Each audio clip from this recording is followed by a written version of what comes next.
kepada Allah dalam segala urusannya. Baik itu yang zahir maupun yang batin. Untuk menggapai manfaat dan menolak mudarat. Itulah tawakal. Jadi bersandarnya hati seorang hamba kepada Allah Azza wa Jalla dalam segala urusannya. Baik itu urusan-urusan yang zahir, yang nampak dalam perkara-perkara yang nampak.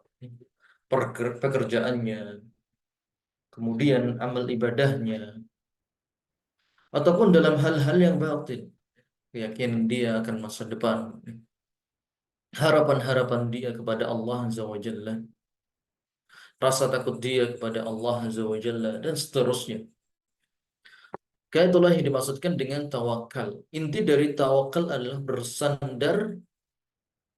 bersandarnya hati kepada Allah Azza wa Jalla. Dan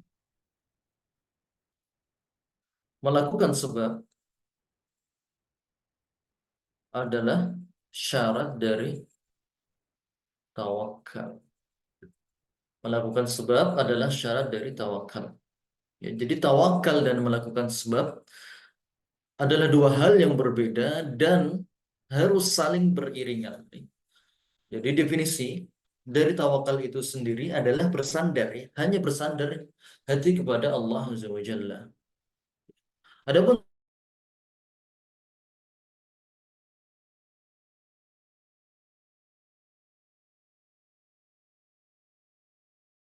yang benar. Ketika seorang tidak mau melakukan usaha, maka berarti tawakalnya tidak sahih.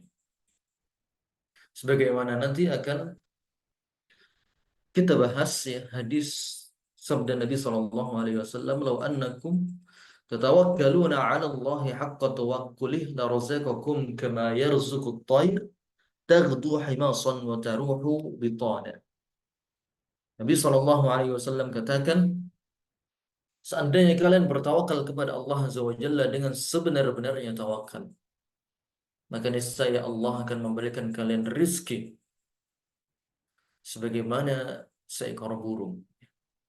Taghdu himasan wa taruhu bitana,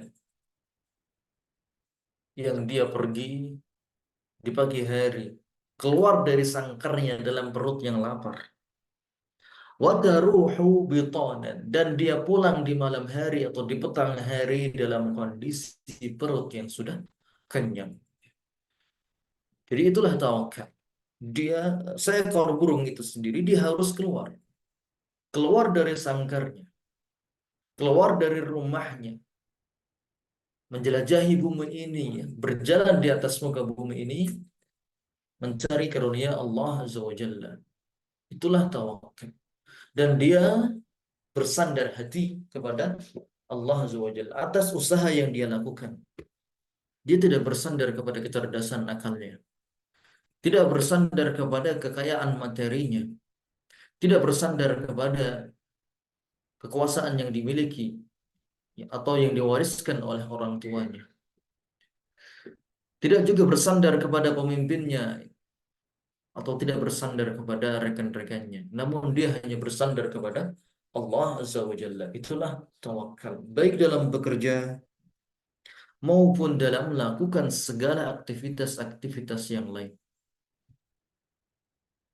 Maka di antara doa keluar rumah yang Nabi SAW ajarkan kepada kita adalah Bismillahi tawakkaltu ala Allah la hawla wa la quwwata illa billah. Ya, setiap kali kita keluar rumah, entah itu kita ke masjid, entah itu kita hendak bekerja, entah itu kita hendak belanja, atau hanya sekedar berjalan-jalan, kita berdoa Bismillah dengan menyebut nama Allah, tawakkaltu. Aku bertawakal kepada Allah. Apabila nanti ada di jalan ada gangguan ataupun ada, aku telah serahkan segalanya kepada Allah Azza wa Jalla. Biarlah Allah Azza wa Jalla yang akan menjaga diriku. La haula wa la quwwata illa billah. Ya.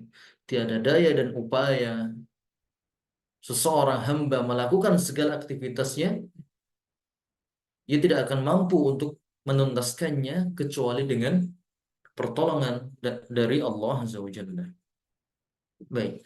Kita masuk ke dalam ayat pertama, firman Allah Azza wa Jalla, "Walamma ra'al mu'minuna al-ahzaba qalu hadha ma wa'adana Allah wa rasuluhu wa sadaqa Allah wa rasuluhu wa ma zadahum illa imanan wa tasliman."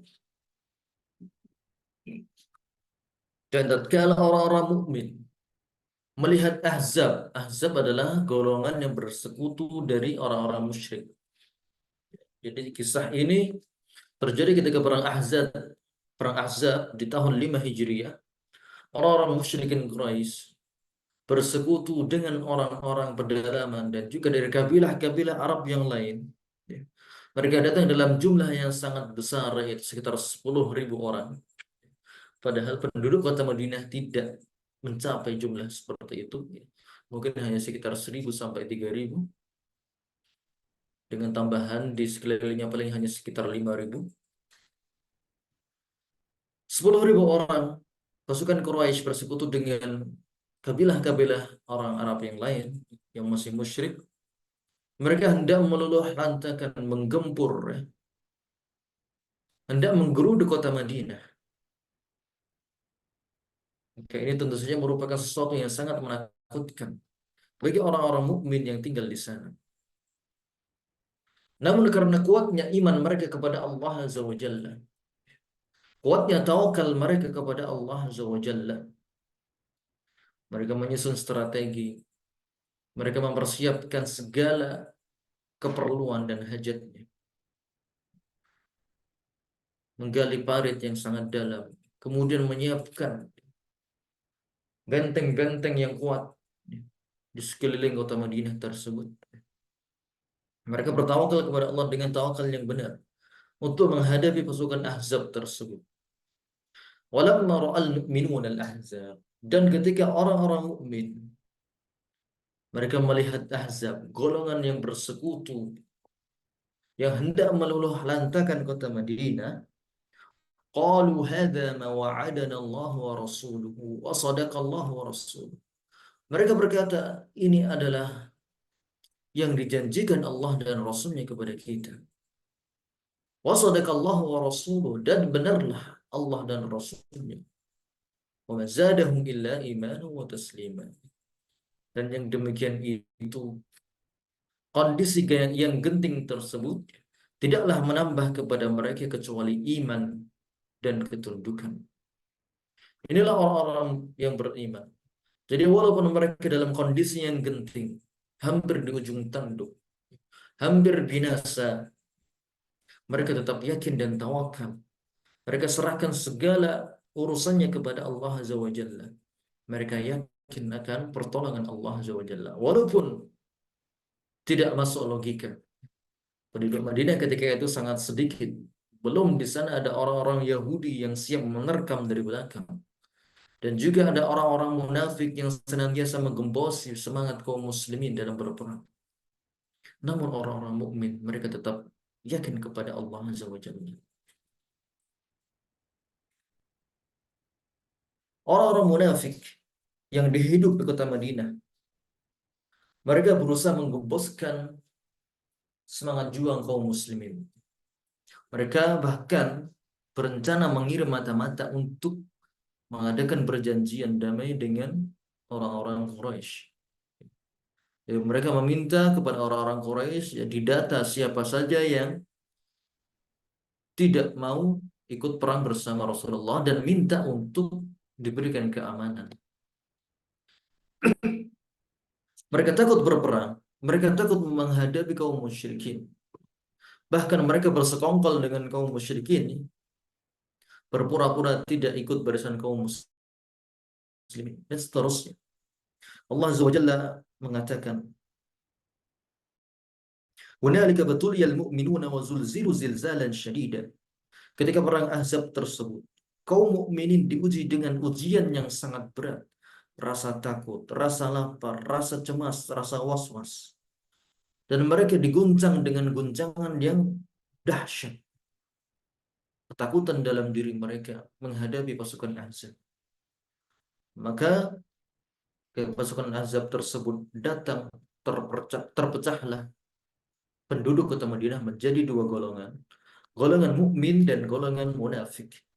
Adapun orang-orang munafik, maka Allah katakan, wa idz yaqulul munafiquna walladzina fi qulubihim marad ma wa'adana Allah wa rasuluhu illa ghurura. Ketika itu orang-orang munafik dan juga orang-orang yang dalam hatinya terhadap penyakit, mereka mengatakan Allah dan Rasulnya tidaklah menjanjikan suatu kemenangan, kecuali hanya kekalahan saja. Jadi mereka putus asa dari rahmat Allah. Ketika mereka putus asa, mereka tidak lagi percaya kepada Allah, tidak lagi percaya kepada janji Rasulullah. Maka mereka pun mengambil jalan berkhianat. Adapun orang-orang mukmin, maka sebagaimana yang Allah katakan di sini, walamma ra'al mu'minuna al-ahzab qalu hadza ma wa'adana Allah wa rasuluh. Ketika orang-orang mukmin melihat pasukan Ahzab, mereka tidak takut sekali. Bahkan semakin tinggi iman mereka. Mereka mengatakan ini adalah yang Allah janjikan dan juga Rasulullah janjikan kepada kita. Kemenangan demi kemenangan akan kita raih. Akan kaum mukminin raih. Islam akan menguasai dunia.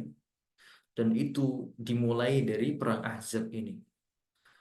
Jadi mereka meyakini bahwasannya jika kita bisa mengalahkan mereka dalam perang Ahzab ini, maka ini merupakan langkah awal bagi kaum muslimin untuk menaklukkan dan membebaskan negeri-negeri yang lainnya. Jadi mereka berhusnuzon kepada Allah. Ketika mereka melihat pasukan yang dengan jumlah yang sangat banyak datang menggeruduk kota Madinah, mereka tidak takut. Bahkan mereka semakin yakin bahwasannya ini adalah janji Allah. Ini adalah ujian dan juga di balik ujian ini ada kemenangan yang sangat besar. Yang dari sinilah kaum muslimin kelak akan menguasai dunia. Maka itulah yakin, keyakinan dan juga tawakal yang kuat dari orang-orang yang beriman, para sahabat radhiyallahu anhum terhadap janji Allah dan juga janji Rasulullah sallallahu alaihi wasallam. Kemudian dalam ayat yang berikutnya Allah Azza wa Jalla dalam dalil berikutnya yang dibawakan oleh Imam Nawawi rahimahullah taala dalam kitab ini, yaitu surat Al-Imran ayat 173 sampai 174.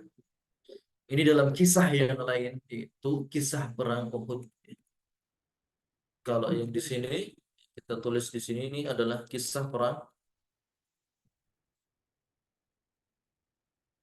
Ahzab ya, tahun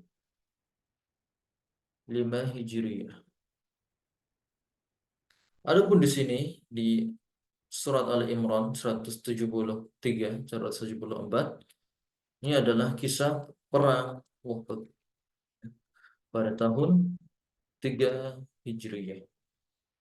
Allah Azza wa Jalla berfirman, "Alladzina qala lahumun nasu innan nasa qad jama'u lakum fakhshawhum fazadahum imana wa qalu hasbunallahu wa ni'mal wakil."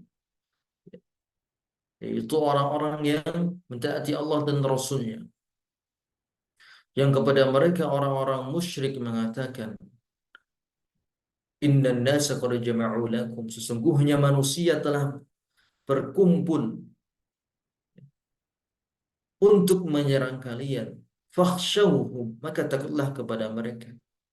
Maka perkataan itu justru menambah keimanan mereka dan mereka orang-orang mukmin itu mengatakan, hasbunallahu wa ni'mal wakil.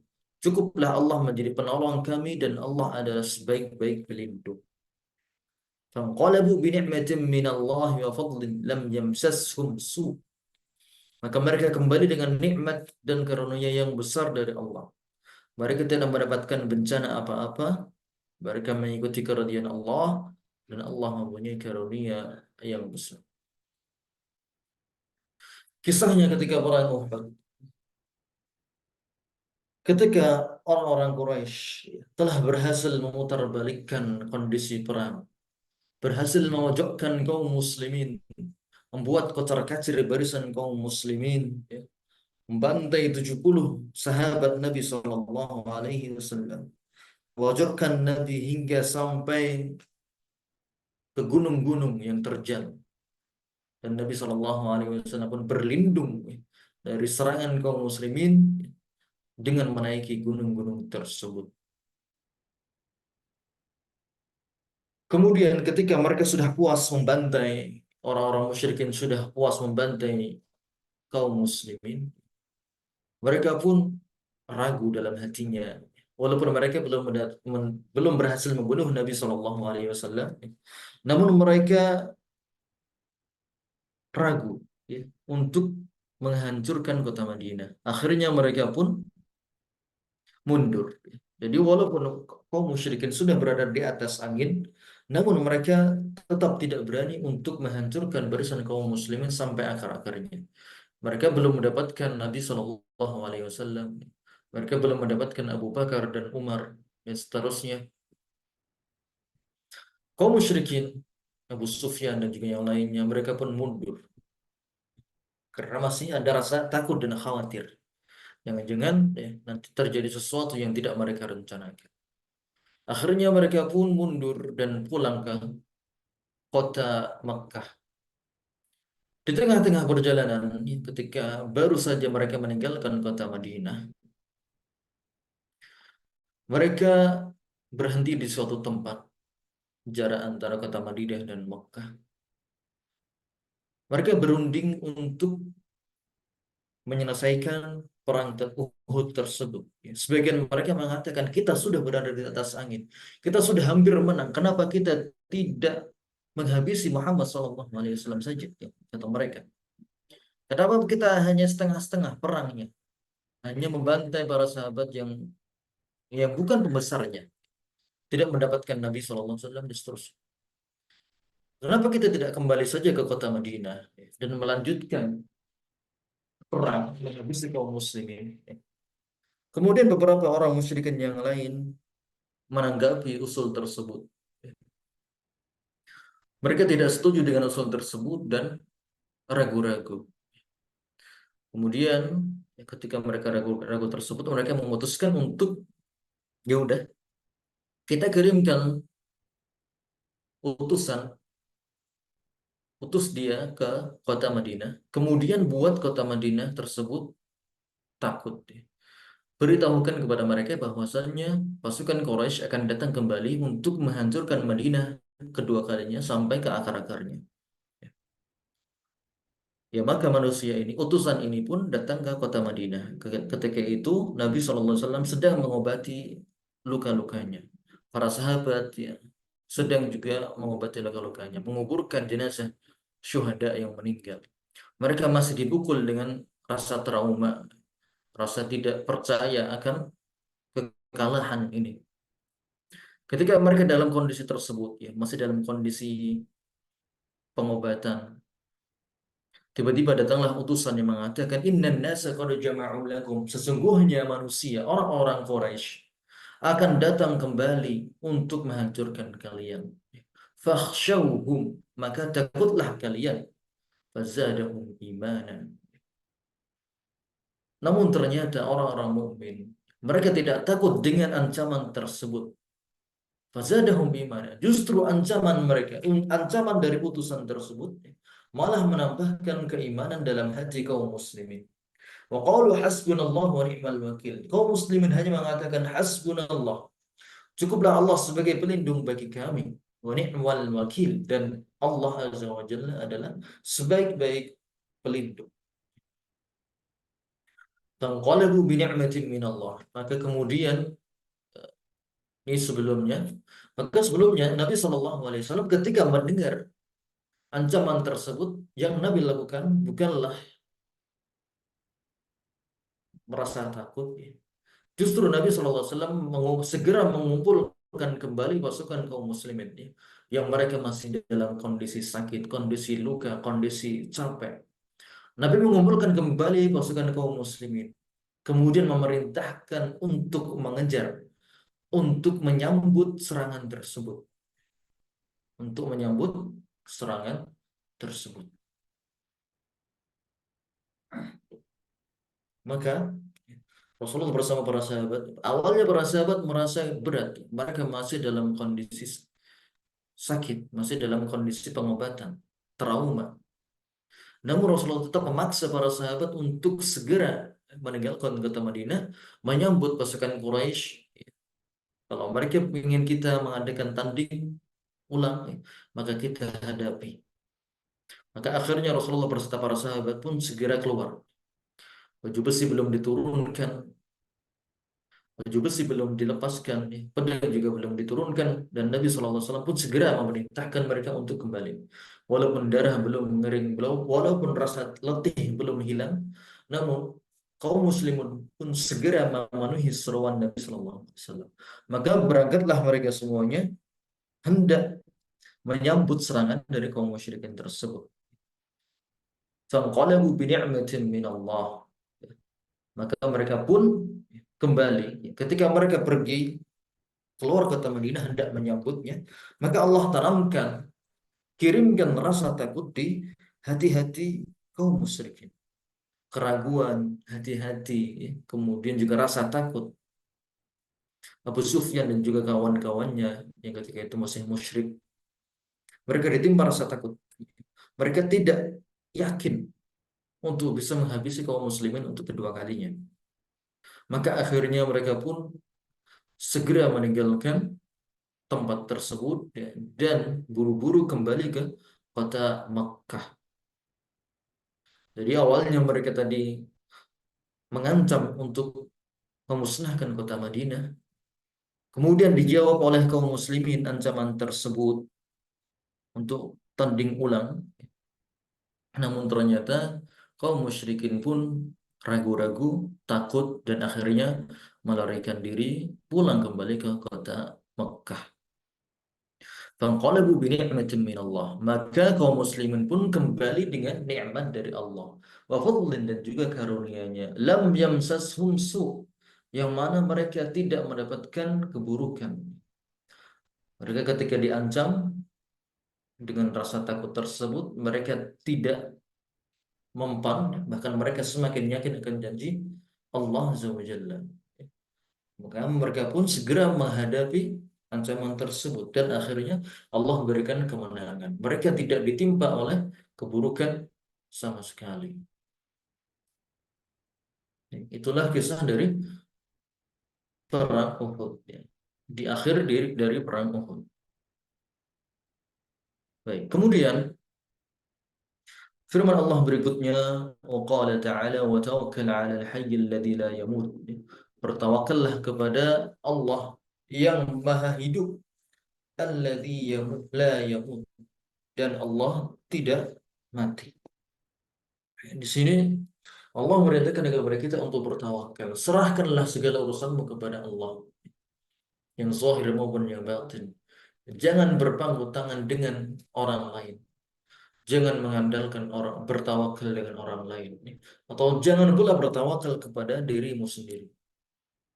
Orang lain, mereka semuanya bisa mati. Oke, kalau kita bertawakal kepada orang, maka orang tersebut pun akan mati. Kalau kita bertawakal kepada diri sendiri, kita pun juga bisa mati. Maka satu-satunya zat yang berhak untuk ditawakali adalah Allah Azza wa Jalla. Allah yang maha hidup, Allah yang maha kuat, Allah yang maha perkasa, dan Allah adalah Tuhan kita semuanya. Kemudian dalil yang berikutnya, wa 'alallahi falyatawakkalul mu'minun, dan hanya kepada Allah sajalah hendaknya orang-orang mukmin bertawakal. Sama seperti sebelumnya. Jangan kita bertawakal kepada diri sendiri, bertawakal bergantung kepada kecerdasan kita, kekayaan kita, kepandaian orasi kita, ilmu kita, wawasan kita, harta kita, kekuasaan kita. Itu semuanya merupakan titipan dari Allah Azza wa Jalla yang sewaktu-waktu bisa diambil. Maka bertawakallah kepada yang maha kekal, yang maha hidup, yang tidak pernah merasa, yang tidak pernah kurang, yaitu Allah Azza wa Jalla. Allah Azza wa Jalla juga mengatakan dalam Al-Imran ayat 159, "Fa idza azamta fatawakkal 'ala Allah." Apabila kamu telah membulatkan tekad untuk melakukan sesuatu perkara, untuk melakukan suatu usaha, untuk mengerjakan suatu proyek-proyek yang besar, fatawakkal 'ala Allah, maka tawakallah kepada Allah. Sandarkan kepada Allah. Jangan bersandar kepada planning-planning yang telah kita siapkan. Jangan bersandar kepada tim yang mungkin telah kita bentuk, ya, karena itu semuanya merupakan makhluk yang bisa saja mereka berkhianat, bisa saja mereka bubar, bisa saja mereka tertimpa musibah. Apabila kita telah menyusun suatu rencana, ya, hendak misalnya membangun usaha, atau hendak membangun sebuah masjid, atau hendak membangun pesantren, atau hendak, ya, haji dan umrah, maka tawakallah kepada Allah. Kita hendak haji, kita telah tabung bertahun-tahun. Jangan kita bertawakal kepada tabungan kita. Jangan kita bertawakal kepada maskapai penerbangan. Jangan kita bertawakal kepada biro umrah tersebut. Namun bertawakallah kepada Allah Azza wa Jalla. Dan seandainya nanti terjadi apapun, keburukan-keburukan di jalan, maka insya Allah itu semuanya tidak akan mengurangi iman kita. Itulah faedah dari tawakal. Jadi apapun musibah yang menimpa kita, itu tidak akan membuat kita menjadi gentar, menjadi murung, menjadi bersedih hati. Maka bertawakal kepada Allah Azza wa Jalla. Baik. Wa may yatawakkal 'ala Allahi fa huwa hasbuh. Dan barang siapa bertawakal kepada Allah, niscaya Allah akan mencukupkan keperluannya.